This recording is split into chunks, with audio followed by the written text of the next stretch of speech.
Daily Podcast. I'm your host, as always, Adam Martin, and I'm joined by my co-host here, Cole Shelton, to break down UFC Rio Rancho. Cole, just initial thoughts on the card, man. Definitely not one of the stronger fight night cards. No, it's definitely not one of the stronger fight night cards. There's some names, there's some young up-and-coming prospects. There should be some good fights like that. Jan Blachowicz, Orlando Venata fight should be a lot of fun. Tim Means, whenever he fights, that's always a fun fight. But yeah, it's definitely not one of the stronger fight night cards for sure. I think this is probably one of the weaker ones they do this year. Yeah, I know. I agree with you on that, though. There's a few fights in the prelims. I mean, anytime Tim Means fights, like you said, that's an exciting fight. But for the most part, yeah, it's just an average card, man. I feel like there's some strong cards coming up, though, Cole. I think 248 looks really good, and there's a few fight night cards coming up look good. But this stretch right now, I think it's like kind of top heavy cards. Like the Connor card started, the Jones card was kind of top heavy. Now I think this one as well. Anyways, let's get right into it. We have, I think, 13 fights actually, 13 fights in this card. So a lot of breakdowns. We have odds for 12 fights. There is one fight without odds. That is the Macy Chiasson Shayna Young fight. You know what, Cole? We can start with that fight because we don't have odds for it. Let's just break that down quickly. So Macy Chiasson was supposed to fight. Who was she supposed to fight? Nico Montano, who pulled out with an illness, I believe. I'm not sure exactly what happened. It's like some knee injury that she said it's only going to keep her out a few weeks. I think they're going to cut her, Cole. If she pulls out of all these fights, man, what's the point of having her around? What do you think before we get in the fight? You think they're going to cut her? Yeah, she's so weird. She was obviously the inaugural flyweight champion, then never fought Shevchenko, got stripped. Yeah. She's had trouble making weight before. She's went bantamweight, lost Julianne Pena. I don't think the UFC's really happy with her because she held up the division for so long and they never got that Shevchenko fight. So I wouldn't be surprised. I kind of wouldn't be surprised they gave her one more, but she loses again. I think she's a person that even if you're on, if she loses 2 in a row, they're going to cut her because I don't think she's really someone the UFC likes. No, I don't think so. And you can't blame them. Honestly, she was really impressive on the Ultimate Fighter. She looked great in that show. I was like, man, this girl's going to be a good champion for a while, and she just can't make weight gold, and now she keeps getting injured. So tough spot for her. But let's quickly break down this fight because we don't have odds. I'm going to assume Chiasson will be favored in this fight. I mean, she has the full camp, and Shayna Young's making her debut here in the UFC. Makes Chiasson 5-1, won the Ultimate Fighter as well, Cole. So far in the UFC, she is 3-1. She beat Payne Kansas, she beat Gina Mazany, she beat Sarah Morris, all by stoppage, and then she was upset by Lena Landsberger last fight. It's a fight that I think a lot of people believe she should have won, but she was pretty much dominated in that fight, lost the decision. Takes on Shayna Young here, 7-2, making her debut. She is coming off a win over Meiju Suotama in her last fight. She has a couple wins or a couple of fights in Invicta that were exhibition bouts of the Phoenix series. I think there were 1-round fights, if I'm not mistaken. So they have taken those off her professional record, but she did win in one of those fights. Overall, she was on the Contender Series. I should mention that as well. She lost to Sarah Alper, who's just signed the UFC as well. Her best win would probably be Pam Sorensen from back in 2016, who's a decent featherweight, I believe. I don't know, Cole. I'm kind of leaning towards Chase. I'm assuming she'll be a big favorite in this fight. We don't have odds, but I'm assuming she'll probably be minus 400. Yeah, I think anywhere minus 400, minus 500, I'd expect her to be. She was a pretty big favorite against Montano, and Montano's better than Shayna Young. Shayna Young's going to be small here. She's a natural flyweight. Macy, she could really be a featherweight. She's a big girl. And the thing is with Shayna, if you look, most of her losses are by rear naked chokes. 2 of her losses are rear naked chokes, including the one rising the Phoenix series. Mm-hmm. Macy's ground game is really good. She submitted Penny Kianzad to win Ultimate Fighter. She has a really good ground and pounds. That's how she beat Sarah Morais. I wouldn't be surprised if Macy tries to get this fight down to the ground, really just ground pound Shayna Young. I think she's going to win this fight by stoppage, whether it be by ground pound TKO or submission. Yeah, I'm with you on that one. I think she'll bounce back nicely from that last fight. Don't know what happened in that fight, Cole.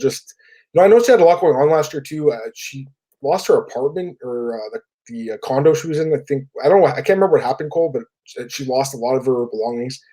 I can't remember if her cat died or something, but anyway, she lost a lot of her stuff, and it was definitely a bad year for her. But I think she'll bounce back here. She's fighting someone that I believe she'll win. So again, we don't have odds for this fight, but me and Cole will be picking Macy Chiasson regardless of the odds. We both think she'll win.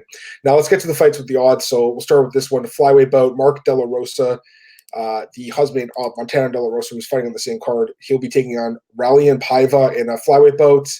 The current odds have Raulian Paiva is a minus 210 favorite. Mark De La Rosa plus 175 underdog. Who's your pick? Yeah, this is a close fight. I think this is a loser gets cut kind of matchup. They're both on 2-fight losing streak. Paiva lost a split to Care France and was lost by TKO Dr. Savage to Bontarian. Mark De La Rosa is coming off a decision loss to Kai Kara France, Alex Perez. Those aren't bad losses. He has wins over like Joby Sanchez. He's fought Tim Elliott. He got submitted there, but Delos is a guy that's been around, but I'm just more high on Paiva. I think his striking is just a bit better, but I thought the odds would be a little bit closer. I don't think I'd lay that kind of money on Paiva because he's been inconsistent so far. I favor Paiva by decision, but I think it could go either way. Yeah, this is a close fight. I don't like the odds. -210, no chance in hell. I will say this: Mike's MMA picks, who's also on our website here at Oddsbreaker, Cole. Like he's really good at picking flyweight fights. He's very confident Paiva will win. And Mike's a guy that oozes confidence with his flyweight picks. It's something he's did really well with. But I do favor Paiva. I just don't like the odds call. -210. I mean, I don't know about that. This is a close fight in my opinion.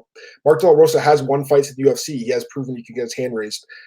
The last 2 fights he lost to Kara France and Perez. Those are good fighters. Paiva coming off losses, Bontorin in France, good fighters. So these are 2 solid fighters coming off losses to solid fighters. It's, to me, kind of a coin flip fight. I just favor Paiva because, first off, I've been a little bit more impressed. He has more experience, and I think he's a little bit more dangerous. But definitely a close fight call. I wouldn't bet on this fight personally. I don't like the odds on Paiva. No thanks. I do think they'll probably go to decision though, if I had to guess. So maybe you pick on one of the guys winning by decision, but overall, I'll take Paiva by decision, but it's definitely not if I'm going to be laying juice on. I don't think it's worth the juice is worth the squeeze in this case. Next up, we got a bantamweight belt between Casey Kenny and Merab Dvalishvili. Interesting fight here, Cole. Merab -165, Casey Kenny +145. Who's your pick? I'm going with the underdog, Casey Kenny. I've been impressed with him. That Manny Bermudez win was massive. Beat Ray Borg. He was flyweight champ in LFA and interim bantamweight champ. The problem with Merab to me is his past 2 wins are over Taron Ware and Brad Katona. Both of those guys aren't in the UFC anymore. It's just now Katona got cut. And then when he fights those higher up guys like Ricky Simone, he lost by submission, and Frankie Sainz, he lost by decision. I think Case Kenny's better than Merab. I'm surprised he's the underdog. I like Kenny's well-rounded game. He's a good striker, good ground guy, and I think he'll take a decision win here. This is a close fight, man. It's really close. Merab is excellent takedowns. I looked at the stats yesterday. He's averaging over like 6 takedowns a fight. You talk about the losses. I mean, the Saints fight, most people thought that was a really bad decision. And the Simone fight, Cole, I mean, that was a really controversial stoppage as well. So to me, like, he very well could be undefeated. But I agree with you that the last 2 wins, kind of poor competition. Brad Katona was just cut from the UFC. Taron Ware, I think, went 0-4 in the UFC. So those aren't great wins. Casey Kenny's got a nice win streak going here. He's got wins over Ray Borg and Manny Bermudez, who I think are better wins than Merab's wins. It does come down to the matchup. If Merab is able to wrestle Casey Kenny and get him down, it wouldn't surprise me if he wins the decision here. But I do think the odds are a little off, Cole. So I'm kind of with you. I mean, this is one I've been going back and forth on. I wasn't sure what I was going to pick here, but I'm going to lean towards Casey Kenny here because I actually think you should be favored a little bit. And I think at +145, there's a little bit of value here. Generally, when me and you agree on underdogs, Cole, I find that they do actually win. So this could be our consensus dog. I'm not super confident. It is a bantamweight bout, and those fights generally are close. But Casey Kenny, I think, is a little bit more well-rounded, Cole, and slightly younger as well. My pick's going to be Casey Kenny. I think he wins the decision. I'll take him at +145. Next up, we got a flyweight bout. Ray Borg against Rogerio Bontorin. Interesting fight here, Cole. Ray Borg -145, Bontorin +125. Give me your pick. I don't like Ray Borg going back to flyweight at all. He's had trouble making weight. At bantamweight, though, like against Kenny, looked a bit small in there. Then he obviously had the win against Gabriel Silva, but I still favor Ray Borg in this. He's one of the best flyweights in the world. He lost to Beach Johnson, then he beat UCF Formiga, who's one of the top guys. Beat Louis Smolka. Like, the problem is, though, if you look at his topology, he had so many cans bouts. Like, he's had to pull out for a lot of reasons. He's had a tough little stretch. It's good to see him get back in the octagon often now, but I like Ray Borg by decision. Bontero's a tough guy. He's coming off that win over Paiva.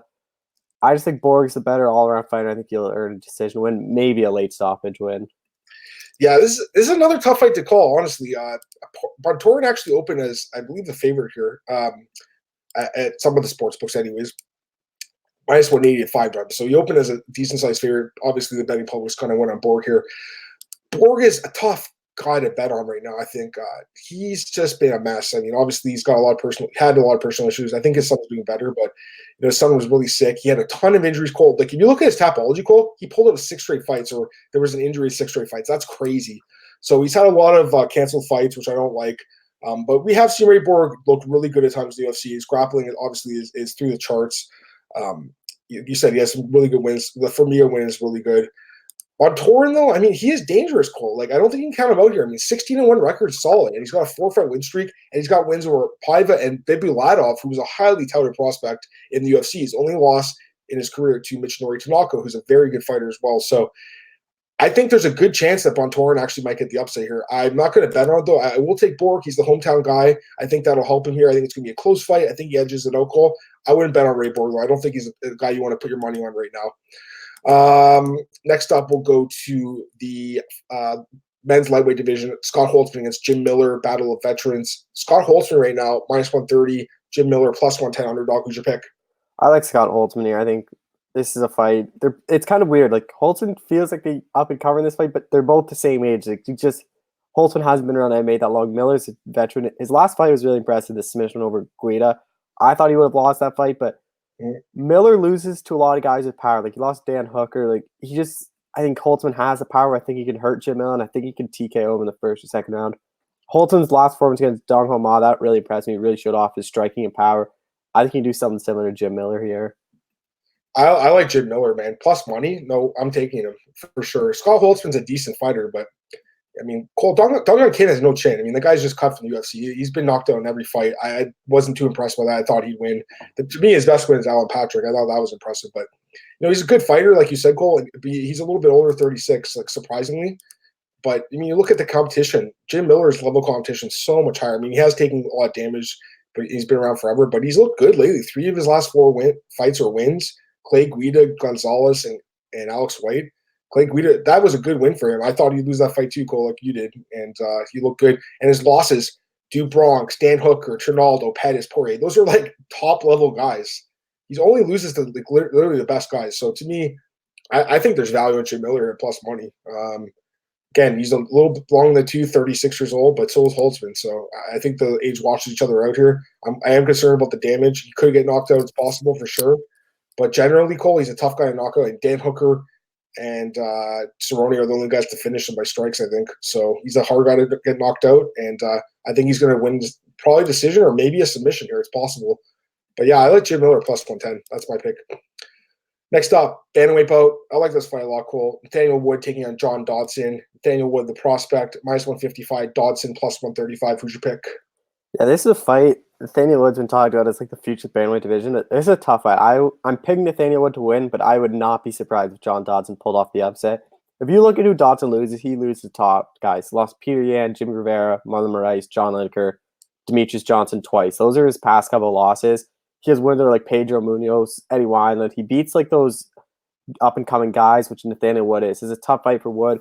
Wood's looked really good on the ground, looked really good in Cage Warrior, so it's a tough fight. I favor Wood. I think he's better all-around fighter. I think he has good striking. He has a really good ground game, really good jiu-jitsu game. I think he can edge out a decision, but we saw Dodson even rock Peter Yan in that fight, but I just think Wood's a more consistent fighter. He has more ways to win, so I'll pick Wood to win this one, probably by decision. I love Wood in the spot. I think there's -155. You got to go with Wood. I think there's value. I mean, this guy, to me, I'm super high on him. I think he could be a future champion in this division. The guys look great. 8-fight win streak. He's a nice 3-fight win streak in the UFC. He finishes everyone, Cole. He's not all his Ava's last wins are by stoppage. I mean, who does that at bantamweight? Like, finishes Johnny Eduardo in his debut, then beats Andre Ewell by stoppage, and then finishes out Jose Quinones. I actually feel like he's almost like took a step backwards in those fights. Like, Eduardo was probably the best of those 3 guys, but he's looked fantastic. He's super young. He's only 26. He's got a ton of confidence. He's a Cage Warriors champion. I'm super high on him. John Dodson, I think, is really declining now, 35 years old. He's a guy that relied on his speed throughout his career. Early in his career, obviously knocked out some guys like TJ Dillashaw, looked great, and he was a title contender a few times at 125. But, I know he has that win over Munoz goal. I thought he probably could have lost that fight, to be honest with you. And I think he's kind of on a little, possibly on a 4-fight losing streak. To be fair, he has been fighting really good guys, Yan, Rivera, Moraes. Those are the best guys in the world. But I feel like this is Nathaniel Wood's time. I like Nathaniel Wood quite a bit. I think he probably wins a decision on this one because Dodson's hard to finish. But if he gets the fight to the ground, it's possible he could get a submission, although I am leaning towards a decision here. I just really like Nathaniel Wood, man. I think he could be a champion one day. Next up, we got a welterweight bout. Tim Means against Daniel Rodriguez. Rodriguez filling in on short notice for Ramazan Ameev. Right now, Tim Means minus 255, Rodriguez plus 215. Who's your pick? I'm going Tim Means here. He was trained for this whole fight. Damian Rodriguez taking this fight on short notice. And the thing is, like, look who Daniel Rodriguez beat to get into the UFC. His last win was a guy that was 15-26. That's what you say about who he's fighting. Tim Means a tough guy. He's just submitted Thiago Alves. Got knocked out to Nico Price. That was a tough fight. Like, he's a guy that always a game opponent, always looks for the finish. I think he'll be able to finish Daniel Rodriguez, whether it be by submission or TKO. I'm the biggest Tim Means fan in the world, I think. I mean, I've loved this guy forever. Interviewed him like almost a decade ago. One of my best interviews. Love the guy. I mean, he's a fantastic fighter. But, Cole, like, he is 35 now. I know he looked great in that last fight with Alves, but he also got knocked out by Price before that. And that concerned me the way he kind of twisted his – I think he broke his leg or broke his ankle or something. I can't remember what happened. But, the guy's definitely a powerful striker. He's got submissions as well. He's just a great fighter. I am going to pick Tim Means. I just think the odds are a little off here because Rodriguez is super dangerous. He is on a nice win streak here, six-fight win streak. All his wins by stoppage again, except for one.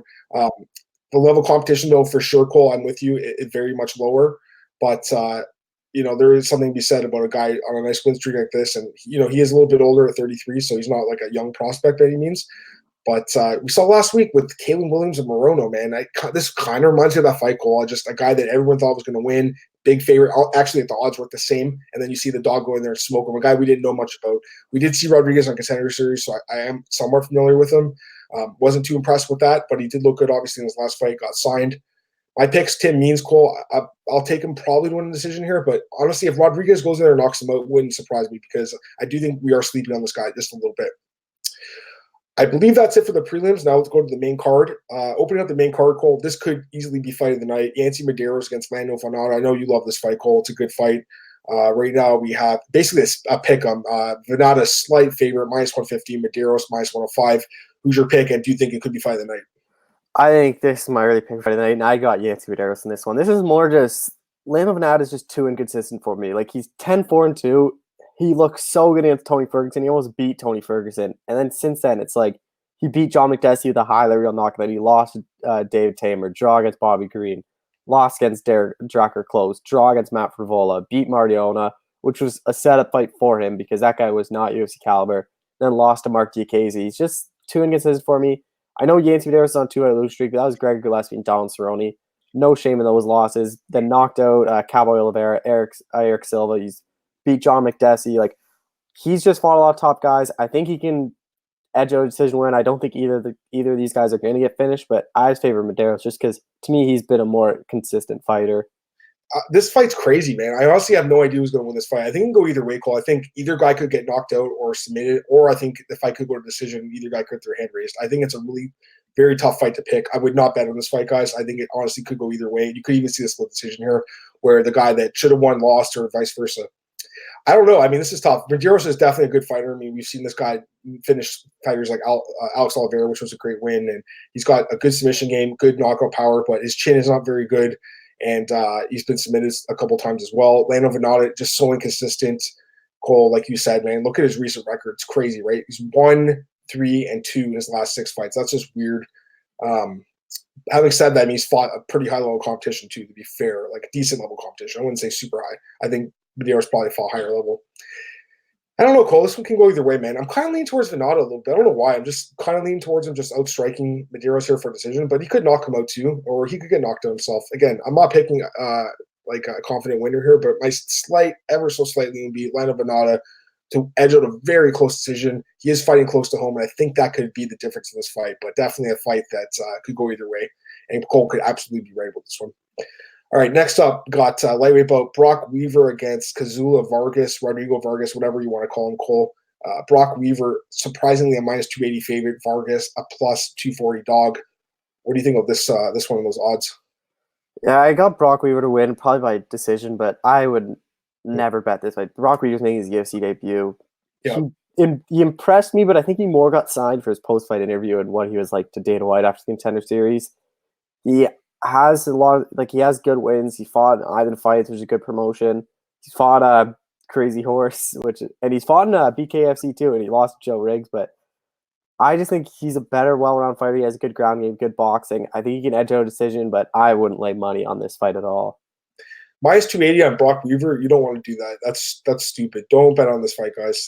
Brock Weaver is not worth betting on at minus 280. I do think he probably wins, though. I think Vargas is kind of a plug. I just don't see him being much in the UFC. He's 34. He's a lot older than Weaver. He's only 28. He's also coming off a loss to Alex De Silva, who's not very good. He was basically signed because he had to knock a win over Mike Delatorre by a head kick and fought once last year. I don't know. I mean, I think Weaver probably wins the decision here, Cole. I mean, just looking at his record, that's kind of how he wins his fights. A lot of his fights are close decisions, but I just don't think there's value on it. I think Vargas is a guy a lot of us don't know a lot about, so I guess it wouldn't surprise me, honestly, if he pulled it off the upside here, but I'm going to pick Weaver. UFC seems to like him. They probably matched on someone that he should win, so that would be my pick here by decision probably. Next up, women's flyweight bout, Montana De La Rosa against Romero Barella. We got De La Rosa minus 165, Barella plus 145. Who's your pick? I like Montana De La Rosa in this fight. I think she's going to be the first person to submit Barella. She's really good on the ground. She finishes all their fights. All 3 wins in the UFC are by submission. I think Barella, she got knocked out to Lauren Murphy. That was a tough fight. She's fought a lot of top girls, but I like De La Rosa. I think I'm higher on her. She's only 24. She's shown increased striking in her past couple fights, and even in that age, at least she'll good striking. I think De La Rosa can edge out a submission win here. Yeah, I like Montana De La Rosa. I like her by submission as well. I think that's how she wins the majority of her fights. I know Barella, I don't believe has been submitted before, but this could definitely be the first time she does because De La Rosa is so good on the ground. Barella or De La Rosa inside the distance is, what is it, plus 305, Cole. That's not even the submission prop. That's just inside the distance. I think she does finish this fight. I think there is value on that prop. Plus 305. That's a prop I would definitely bet on because I think she finishes this fight. So, guys, definitely take a look at that one. Rosa inside the distance, plus 305. There's value on that, in my opinion. And then wait for submission because it could be like plus 600. And I think there's value on that too. Next up, light heavyweight bout, Devin Clark against Daquan Townsend. Townsend filling in a short nose for Gadzi Murov and Tigulov. Devin Clark right now, minus 310. Townsend plus 255. Who's your pick?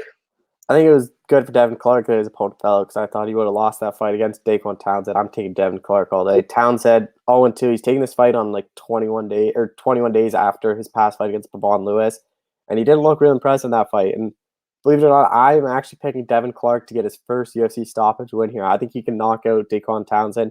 He has power. He hurt Rakic early in their 231 fight. I don't think Townsend has as good of a chin. I think he can finish him probably by TKO in the second or third round once Townsend gasses a bit. Yeah.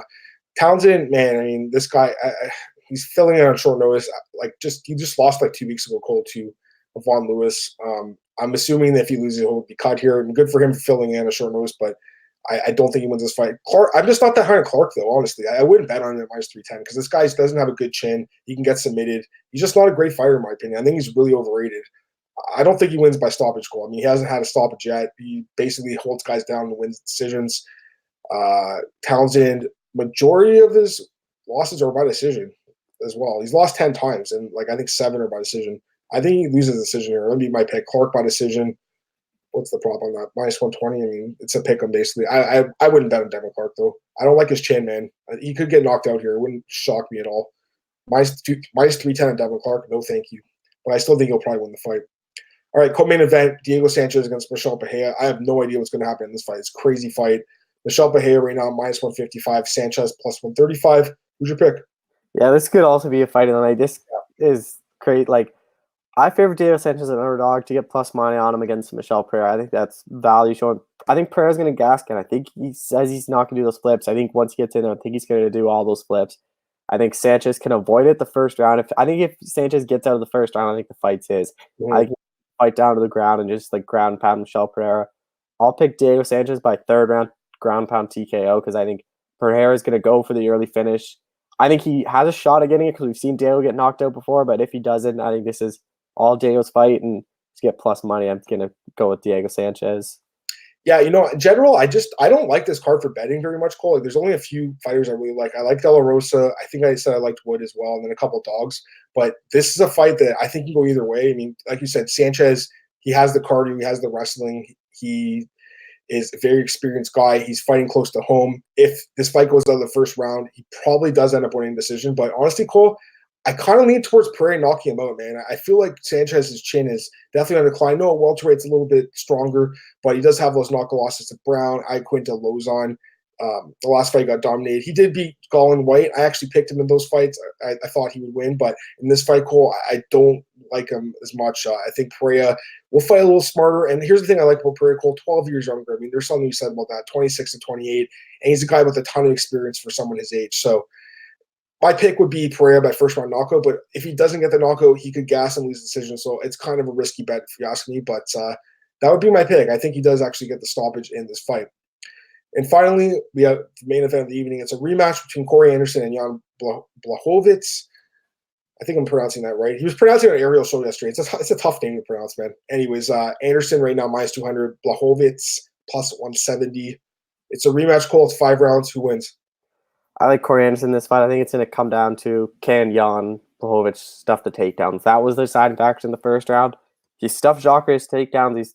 I don't think maybe Luke Rockhold only went for 1, but I don't think that fight went down to the ground. I can't remember off the top of my head, but his takedown defense looks better. Those against middleweights, he's fighting a legit light heavyweight now in Corey Anderson. I think if Jan can stuff the takedowns, I think he might be able to knock out Corey Anderson. We've seen Anderson get knocked out before, but just how easy Anderson got it last time, I don't know if Jan can improve his takedown defense that much. I expect Corey Anderson just to grind out a decision to win here, but I think whoever wins this fight needs to get a finish to try to get the next shot at Jones. I think it should be one of them, whoever wins this, but if it's a boring decision win like the Jan Jacare fight, like I think the UFC might just look at Reyes Jones next again. So my pick is Corey Anderson by decision, but if he wants a shot against John Jones, he needs to look to finish this fight. This fight's close, man. Honestly, I know the first fight was a blowout. I looked at the scorecards today. It was 30-25 on 2 scorecards, and someone had one 29-28 for Anderson on the other one, which doesn't make any sense. How do you have 30-25, 30-25, 29-28? Anyways, I think that fight was 5 years ago. I think Blachowicz has improved a lot since then, especially his grappling. He's looked really good in the grappling department. He has a couple submission wins like Krylov, Clark, and he's harder to take down. Like you said, the Jacare fight, Cole, he had problems getting Jacare had a lot of problems getting him down. He couldn't get him down. Fight stayed in the feet. I did think he probably lost that fight, though. The guy's definitely a good fighter. He's got knockout power. He's got improved grappling. But, Cole, we have seen this fight before, and a lot of Blachowicz's losses, like Cummins as well, and obviously the Anderson fight, they're fights where he gets taken down. And Corey Anderson is a guy who's a grinder. He takes guys down at will. He pushes the pace hard. He can go 50 minutes hard. 25 minutes, I don't know yet. That's the one question mark I have. He hasn't been 5 rounds for a Cole. That's going to be interesting to me. I would assume he can go a full 5 because he does have such good cardio. And to me, the wrestling is the difference here. Like, you look at that Glover Teixeira fight, I kind of feel like it's going to go like that. I feel like he's going to be able to hold him down. But I will say this, like, if Corey does not get takedowns, he will get knocked out, in my opinion, because Blachowicz has really good striking, really good technique, and a much better chin. If the fight stays on the feet, Blachowicz will win the fight. If it gets to the ground, it's going to be Anderson. So I'm with you, Cole. I'm going to lean towards Anderson by decision because I do think the cardio and the wrestling will be the difference. But honestly, man, I wouldn't bet on this fight either. I've been saying that a lot of the fights in this card, guys, but I do think there's a chance Blachowicz could win this fight. I think a lot of us are sleeping on him. I think the odds are a little off. They opened a lot closer. They opened at minus 145, plus 105. Right now, minus 200, plus 170. There's not much respect for Blachowicz. It's a guy that generally is an underdog in his fights. I remember taking that against Rockhold as a dog. He was a dog against Manuel. I think he was a dog against Krylov and Cannonier as well. He's a guy that wins a lot of fights as a dog. So be careful about this one. I'm going to pick Corey Anderson, though, just because of the wrestling. I think he can get the takedowns. But again, I think it's a closer fight than a lot of us will probably expect it to be. So that'd be it for this card, Cole, I believe. That we got everything we want to talk about. So 13 fights, guys. Again, the one fight doesn't have odds, but we broke down the other fights. Mostly agreed on the fights here, Cole. There's a few that obviously you picked Sanchez. I had Miller, and then we both had Kenny as a dog, and the rest of the fights, or you had Medeiros as well. So there's a few fights we disagreed on. The standings at Oddsbreaker will change a little bit the coming Monday, Cole. I think that's it for this card. So let's just move on, I guess, to the news a little bit here, Cole. I noticed there was a bunch of fighters that were cut from the UFC, including Brad Katona. Any thoughts on that cut? I was a little surprised. I mean, 2-2 record, but he won an Ultimate Fighter. Yeah, I'm surprised they didn't give Katona another fight, especially because there's not many Canadians in the UFC. Like, who are the Canadians in the UFC? You got Felicia Spencer, if it counts. She trains. The same with Jillian Robertson.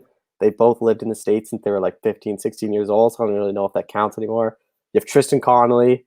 Like your biggest star for a while was Elias Theodore, which wasn't saying a lot. And he got cut. He cut Brad Katona. Like there's not many Canadians for when they come up to Canada. Like I think they might sign quite a few Canadians. Like I wouldn't be surprised if you see like TJ Laramie get signed. Like I'm surprised because especially he's a tough one. I thought they'd give him another shot, but 2-2, like a 2-5 lose streak. I guess they thought that was it. I think he's going to sign with Bellator. He's an SBG Ireland guy. Bellator has a lot of shows in Dublin. I think that's where he's going to go. Yeah, so Zane Simon from Bloody Elbow actually has a list of the guys that were cut. Again, not all of them are confirmed, but now that we are hearing actually some of them were confirmed, so I think his list is pretty correct. We had some, I think it was Aaron that confirmed with Brad that he was actually released. That's too bad. Brandon Davis confirmed on his Twitter that he was released as well, so he was definitely cut. The other cuts, Cole, Daniel Spitz, Darko Stocic, Hector Aldana, Luke Gimo, Ben Saunders, Salim Tuhari, Martin Bravo, Polo Reyes, Carlos Hoshan, Grigory Popov, and Lucy Pudilova. Any thoughts on the rest of these cuts? I think like none of them are really surprising me. I'm sad Ben Saunders got cut because I love the guy, but not surprised there. I just looking at it, I mean, I guess Spitz because he's a heavyweight, but General Cole, I mean, it looks like pretty standard cuts for the upcoming contender series. They need to fill in spots. What do you think? Yeah, I'm not surprised. Like Ben Saunders is obviously the name. Like he's a guy that you just throw in any card. I wonder what he does. Like I wouldn't be surprised if Bellator signs him just because he used to fight in Bellator. Was he the Bellator champ at one point? No. He never won the title. No, he fought for the title, right, against Lima. Yeah. So he has experience at Bellator. I wouldn't be surprised if Bellator signs him again, but he's a guy that no matter what he fights, like, it's going to be a fun fight. Yeah, I love Ben, but 4 straight losses by stoppage. 6 of his last 7 fights, Cole, were stoppage losses. I was asked last night with Matt Brown. He got hurt pretty bad in that fight. His chin is definitely on the decline. But I love the guy, and honestly, it'd be nice to see him in Bellator because I think, honestly, Cole, I think could be a lot of guys in Bellator. I think there's a lot. They have some weak guys in that division. But even if they want to sign to fight a guy like Curtis Millender, that'd be a fun fight. I'd like to see that fight actually, Cole. We got a question from Marcus. Thanks, Marcus, for the question. Have you heard any updates on Cannonier versus Till being on 248? If that fight happens, what do you think the odds would be? All right, so Darren Till wrote yesterday on his Twitter that he has accepted the fight. He says it completes the card. But Cole, I looked at the card. There's 13 fights. So unless they push a fight to another card, which I guess is possible, I just don't see it happening. I feel like they're just going to keep Cannonier as the short notice guy just in case of Romero or Israel getting hurt or like missing weight or whatever. But I'd prefer to see this fight matched up, honestly. Have you heard anything? We talked to Jared. No, I haven't heard anything. Like, I don't think it's going to happen at 248. It's kind of getting where it's really short notice now. And it's 13 fights. Like, they're not doing a 14-fight card, especially for a pay-per-view. That's going to go on forever. I don't think it's going to happen. I think I wouldn't be surprised if it goes on, like, the next pay-per-view, like, if it's in that Brooklyn card in April, or if it headlines a fight night card coming up, because I think it's a fight both guys want. I just don't think it happens on 248. The card's full, and I don't think the UFC is going to make it at this point. Yeah, no, I'm with you on that one. I'd like to see the fight, though. I think it'd be interesting. As far as the odds go, I mean, it's tough because me and you both had Till as a dog in the last fight against Gastelum. I feel like Canadian would probably be favored, just based on the win streak, the quality of wins. He's looked good. Hermanson, Silva, and Branch, pretty solid wins. I think he'd be slightly favored. I think he'd be slightly favored, but Till's a big name. He has a lot of fans in the UK where I think they might bet him up, where he might, at closing, like he might be a slight favorite just because all the English guys are betting him. Yeah, I agree with that. He's a public guy. People like to bet on him. So I think you're right, Cole. Could be close. Cannonier is a guy that doesn't get much respect generally, so that could definitely be close. Let's see here. What else? I talked a lot already this morning.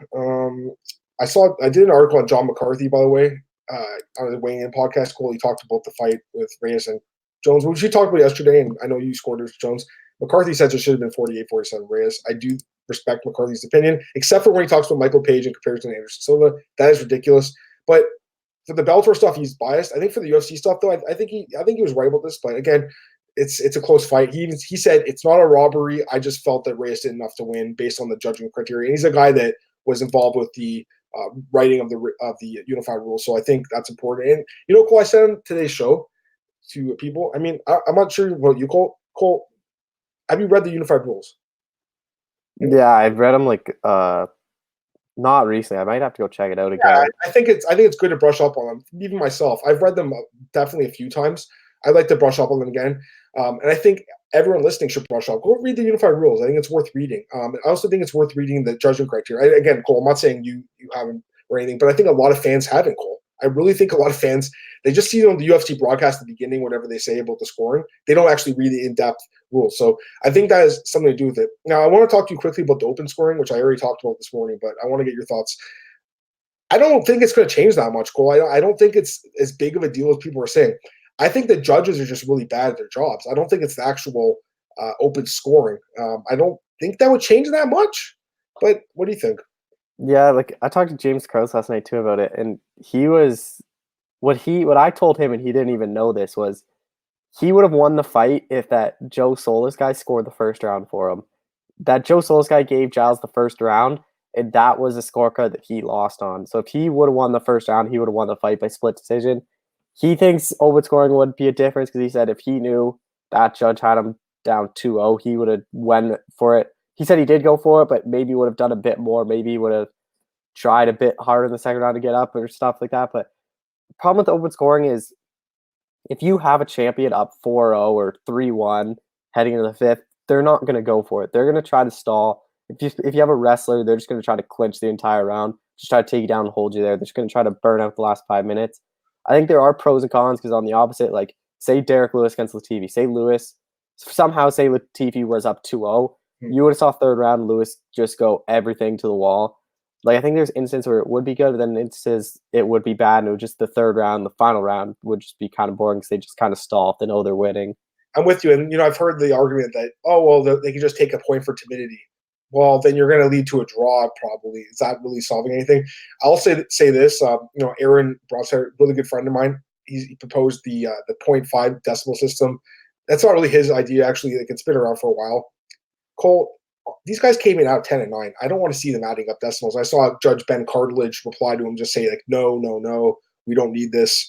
I don't think that's the solution either, Cole. For me, I think you need better judges. I think you need better education, better training, more accountability. If a guy screws up a scorecard like this Joe Solis guy, Cole, he should be fired.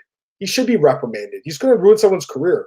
So to me, I think that's important. The commission's always defending their judges, Cole. Why not go and say, hey, this guy, we reviewed it. It was a bad call. Why not say that? I also feel like, this has been suggested as well. I think Glory uses 5 judges. I think 5 judges is interesting. I mean, of course, the commissions, we have to pay more money to have 2 more guys. But with 5 judges, Cole, the margin for error is less, I believe, because you have 2 more sets of eyes. So you probably would have more split decisions and stuff. But at the same time, I think you'd have more consensus fights for the rightful winner. Also, I've heard suggestions like, again, this has been around forever. Dave Meltzer suggested this years ago, where the judges actually sit in the back in like a soundproof room with headphones on and monitors, and they don't actually go in the arena. They can't have the crowd interact with them. That's interesting to me, but at the same time, like I think there is something to be said about being there beside the cage or whatever. It's hard to say, Cole. I mean, there's a lot of things going on here. I just feel like inherently MMA judging is such a subjective thing. It's so hard to really know what the judges are seeing. I mean, there's been tons of fights where me and you were on the opposite side of the judges or of the consensus too, right? So it's one of those things, Cole. I just think it's inherent in combat sports where you're going to have disagreements and stuff like that. So I don't know what the solution is, Cole. I mean, you have any ideas?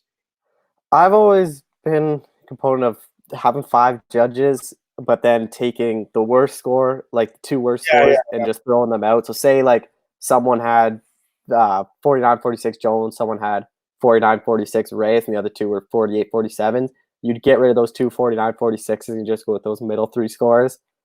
But I think the problem is the UFC really can't do much with the judges because the commission regulates the UFC. The UFC doesn't regulate themselves. The commissions are the one that choose the judges. The UFC might have some say, but really it's up to the commissions to change stuff. Like the UFC can say, like, maybe we look for different stuff, but if the commissions don't want change, like nothing's going to happen. That's the problem with MMA and judges right now. Mm-hmm. Yeah, I'm with you on that one. All right, that's it for that. Anything else you want to talk about, Cole? No, I think we're good for now. All right, cool. No more questions? All right, cool. All right, guys, thanks for tuning in as always. Really appreciate it. Cole, plug your stuff. At Twitter, @ColeShell91. This week I talked to Jan Blachowicz, that's up. Montana De La Rosa, Hector Lombard for his BKFC debut. Talked to James Krause, I'll be up soon. Everything else is going to be on my Twitter. Yeah, and my Twitter as well, Adam Martin. This podcast, as always, is available at mmaoddsbreaker.com, and we're on Spotify, SoundCloud, Anchor, YouTube, where else? iTunes, of course. There's a lot of places to listen to the podcast now. Appreciate the support, guys. I know the numbers are going up, which is good. Slowly but surely, but they're going up. Also, check me out at bjpenn.com and mmarings.net. Cole, always appreciate you joining me on the show, man, and appreciate you guys tuning in. Have a great day, guys. Enjoy UFC Rio Rancho this weekend, and hopefully enjoy our picks. Have a great day, guys. Bye.